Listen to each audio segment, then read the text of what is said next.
So today we're going to go ahead and make some sourdough bread. Now I will be using a recipe I have not used before just because I want to make a bigger loaf. So I have found a different recipe that we're going to give it a shot. It seems to take a little bit longer than my other recipes that I've used, but we're still going to try this. Now I fed my starter probably 3 hours ago and she is crazy right now. So I'm going to go ahead and bring her over here. My jar is a mess. I need to clean it, but I'm gonna take you and let you see. She is nice and bubbly and ready to go. You see that bubble's about to pop. Very nice, very bubbly, super excited. So what I'm gonna do here is we need to measure out 100 grams of this starter. I'm hoping that will save it from overflowing anyway. So I'm just gonna put my bowl on my scale, tear it out, and we're gonna get some of the starter. Oh, it's so pretty. It's so bubbly.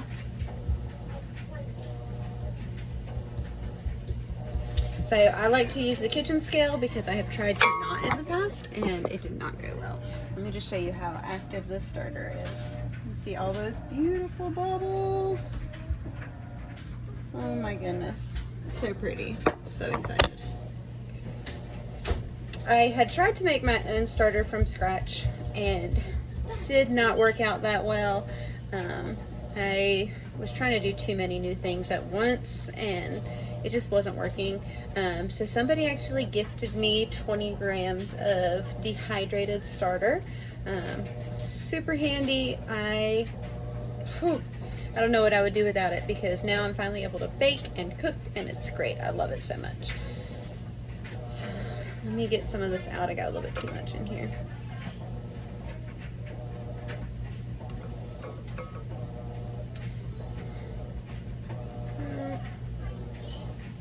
So hard to get an exact measurement. Okay, we'll go with that. Set this to the side. Like I said, I'm hoping this will prevent it from bubbling over. We will see how it goes. So I have 100 grams of my starter here. I'm going to go ahead and measure everything else out and throw it in my bowl. So we're going to be getting together 325 grams of water and 10 grams of salt. So I'm going to measure that out and we'll get it added to the bowl. Alright, so I've got my big bowl here. I'm going to go ahead and get this starter going. Let me get my handy dandy spatula to make sure I get it all out of here.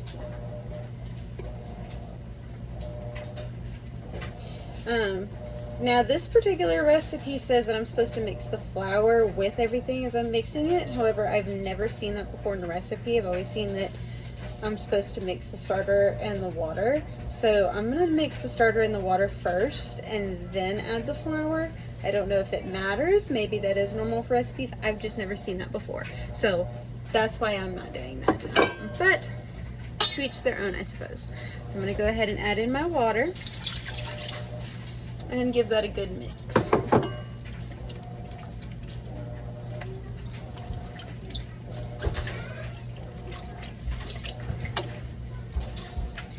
Once that is good and mixed, I'm going to go ahead and add in my salt and then I'm going to add in my flour.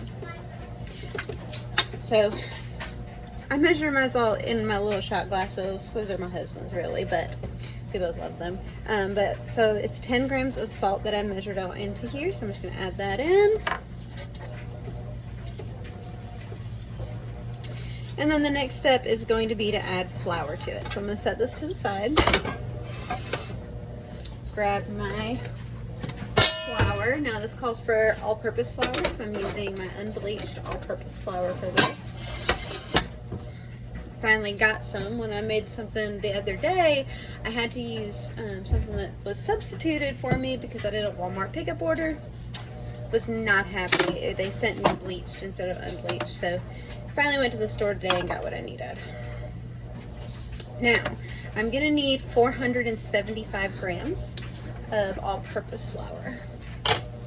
Since I'm not measuring in cups, I'm not going to worry about scooping or leveling because I'm doing it by weight. So that's why I like to use my kitchen scale because it's a lot better for me. You just never really know how much you're actually getting if you are measuring by cups. Flour is so hard to measure.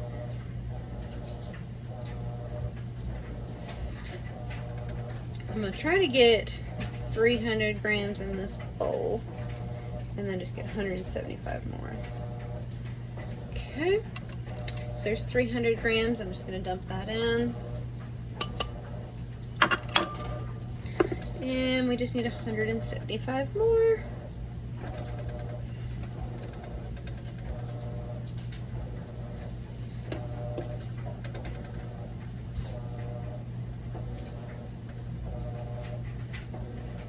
Perfect. Just turn my lid back on here. I love these little airtight containers. Throw that in. I'm going to toss this into my bowl here. Set my scale off to the side, bowl in the sink, and now let's mix it up. I'm going to try to use my spatula for most of it, but I'll probably switch to my hands, honestly. I don't have any kind of stand mixer for anything, so we just use what we got, and most of the time that means I use my hands.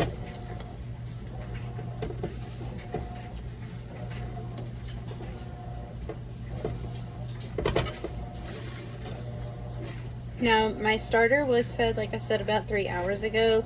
It's not necessarily peaked.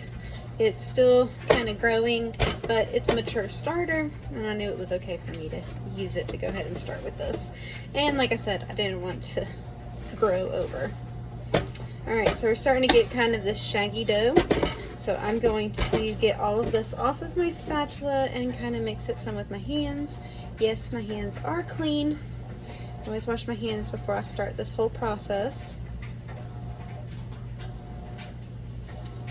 Likes to stick to everything. Alright. I'm just going to kind of mix it around the bowl. Try to get the rest of this flour incorporated.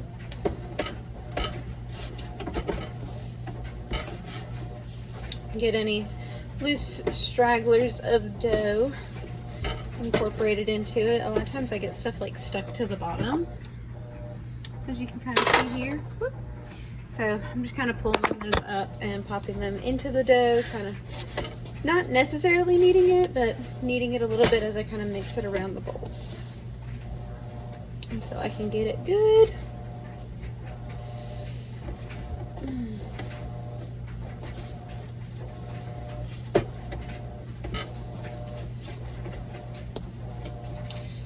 Alright, so now that this is mixed together to the best of my ability, it's kind of shaggy still.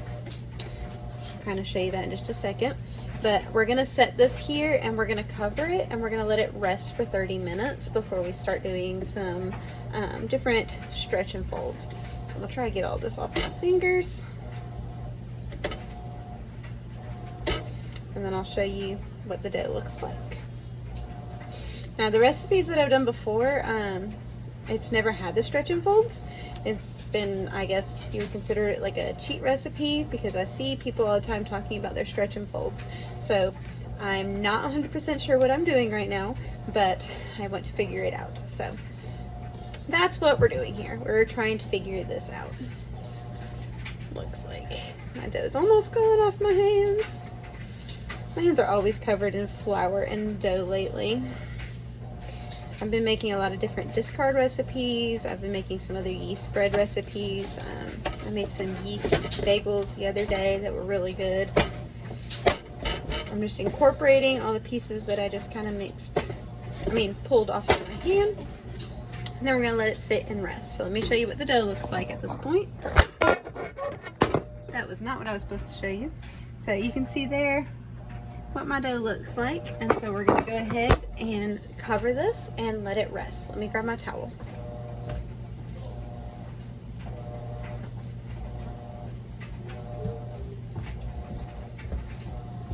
And there we go. So we're going to let this rest for 30 minutes, come back and we'll do some stretch and folds. So I had to move from my kitchen to my dining room table, and I'm hoping you can still hear me because my laundry is running. So it's wanting to be a little bit loud, but it is time for our first set of stretch and folds. So this is my dough right now. So we're just going to go ahead. I'm going to pull some up this way and push it down in. Come on the other side. We're going to stretch it up and push down. The recipe that I saw said only do this 3 times for each stretch and fold session. So that is what we are doing right now. Is I just did 3 stretch and folds. So I did 1 this way, 2 this way, 3 this way, folded it back down. I will say that my dough is still pretty sticky. Like I said, I've never done this recipe before, so I don't really know what I'm doing. However, it's not as sticky as it was. So it's supposed to get less sticky as we go. We'll see what happens. So since we just did our stretch and folds, now we're just going to cover it again, wait 30 minutes, and we're going to do another set of our stretch and folds. All right, so we're ready for our second stretch and fold. So this is what our dough is looking like now. Let's see if it's any less sticky. Just going to kind of come from the side. Still sticky, but I will say it seems to be a little bit less. So we'll keep going with it. I am kind of digging down deep in it to be able to get it off of the bowl. I think I'm going to go 1 more fold with this. I know it said 3, but I just feel like I should do it all the way around. Alright, so we just did that. I feel like I have less dough on my hands than before, so that's a good thing. It's a little bit less. So we're at this point now, so we're going to go ahead and cover this again, and we're going to do another stretch and fold in about 30 minutes. Alright, so we are about to do our third and the recipe's final stretch and fold. I'm not sure if we're going to do a 4th one or not, but we'll just go ahead and start with this. Now, if you look at my dough, you can kind of see where I've done my stretch and fold, so I'm just kind of like moving to a different area to start my stretch and fold. I don't know if I'm supposed to do that. I've never done a recipe with the stretch and fold, so we're just kind of going with it. Ooh, it's a lot less sticky though. I don't even know if I'm doing the stretch and fold properly. I'm just assuming that I'm just supposed to pull it up. It's kind of what I've seen in videos, and push it down. And I'm just going to do 1 more here. Just like so. Alright, so now that we have completed all of these stretch and folds, I think I'm just going to follow this recipe to the T, because I don't want to risk ruining it, because I think I want to do something different. So I'm going to follow this recipe to the T and then make adjustments in the future. That's typically how I do a new recipe. So what this is saying to do is I'm supposed to cover this and let it rest for 6 to 12 hours until it doubles in size. Now I am going to turn my stove on and allow it to sit on top to kind of try to help it to rise a little bit better and see how we are looking before I go to bed later. This way hopefully I can like stretch and fold, or not stretch and fold, but shape it and possibly store it in the fridge to be able to bake it tomorrow. That's my goal, but we will see what happens. So I'm going to go ahead and cover this, and we're going to leave it on our stove, and we're going to let it kind of rise for several hours. Alright, so now that our dough has had the opportunity to rise overnight, I've gone ahead and floured a surface area here. I'm just using my dining room table, and we're just going to plop this dough out.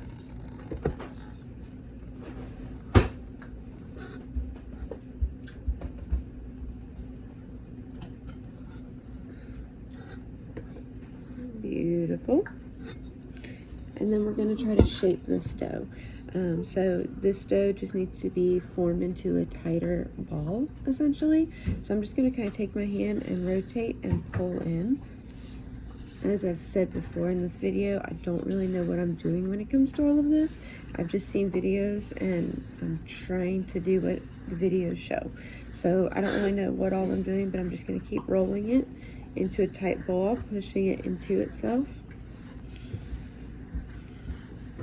and going all the way around it.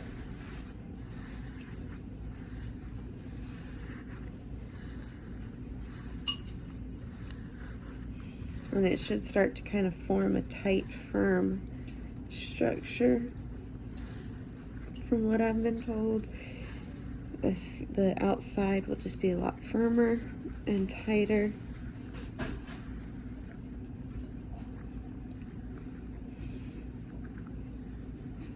Alright, so it's looking pretty good here. We got a good ball formed.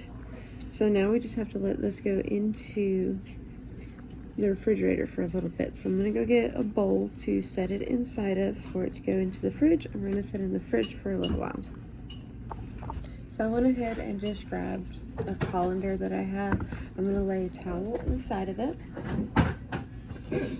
like so. Once that's inside of there, I'm gonna flour it. This way my dough does not stick to it. So I'm just gonna kind of coat with a little bit of flour in there. And then I'm gonna flip this in there seam side up, meaning the tight side that has all of this beautiful area is gonna go down, and then my seam where I rolled everything into it is going on the top. And then I'm just going to go ahead and flour just a little bit more,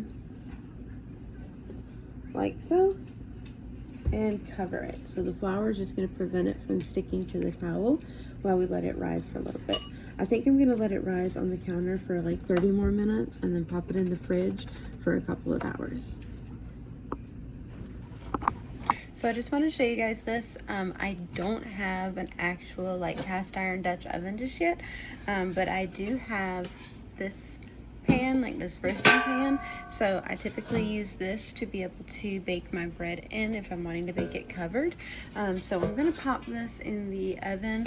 I'm preheating the oven to 500 degrees right now. Once that is preheated, I'll pull my dough out and we'll start to score it. So I'm just going to show you guys here how I score my bread and what I'm going to do. Let me fix my phone before it falls again.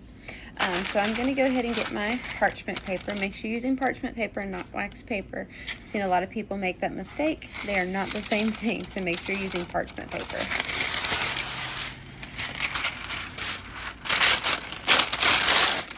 So I'm just going to pull a good bit out, and I'm going to crumple it up so that I can set it into my Dutch oven easier.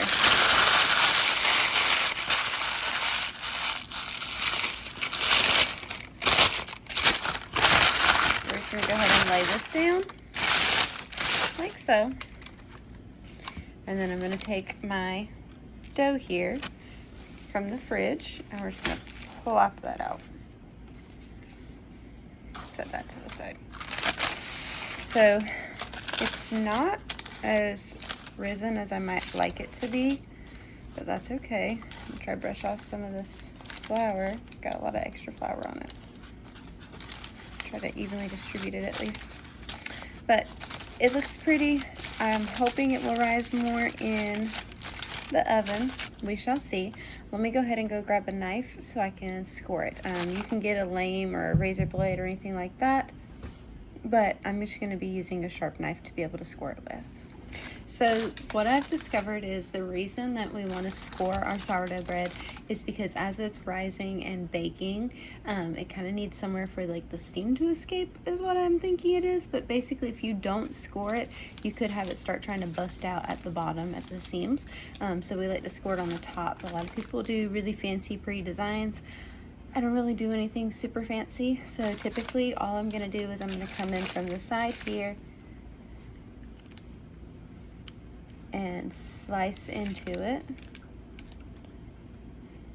It is easier to do this when it is cold. I've seen some people even pop it in the freezer for a little bit so that they can score it a little bit easier. But you want to get it not super deep, but deep enough to where you can see that so that it has somewhere for it to kind of escape. And then I like to come on this side and I just do my little lines. I don't know what it's supposed to be, but that's what I see people use. So this is going to be my scoring. So I'm going to go ahead and set this into my Dutch oven, and then we're going to bake it covered for 20 minutes. Alright, so it just baked for its 20 minutes covered. I'm going to show you guys what it looks like while I go and turn the temperature down in the oven. So the temperature was at 500. Now we're bringing it down to 475 to let it finish cooking. But we're going to go ahead and remove this lid. Set that to the side. Oh, it's looking so good.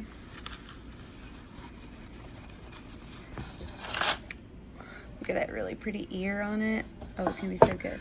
So we're gonna pop this back into the oven, like I said, at 475. It's be about 15 to 20 minutes. We're gonna see what it looks like until it gets to that nice brown color, and we're gonna temp it. All right, so it went in the oven for another 16 minutes, I think it was, and it's looking so pretty. My ear is starting to get a little bit burnt on top, so I want to go ahead and temp it and see what we're at.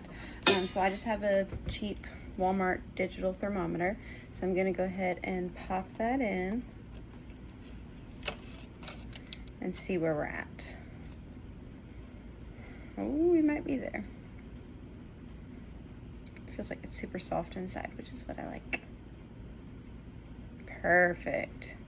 All right, so what I've been told is anywhere from like 196, 95, I think it was, all the way up to like 205 is perfect. And it looks like we're at about 206 and climbing. So this bread should be done and ready to come out of our oven. So I'm gonna go grab a cooling rack and we'll set it on there, and then you can get a quick view of what it looks like. Alright, so I got my cooling rack. We're going to try to pull it out with this parchment paper. Hopefully it doesn't tear. A lot of times it tears on me. Oh, we did it. So let's set this pan out of the way.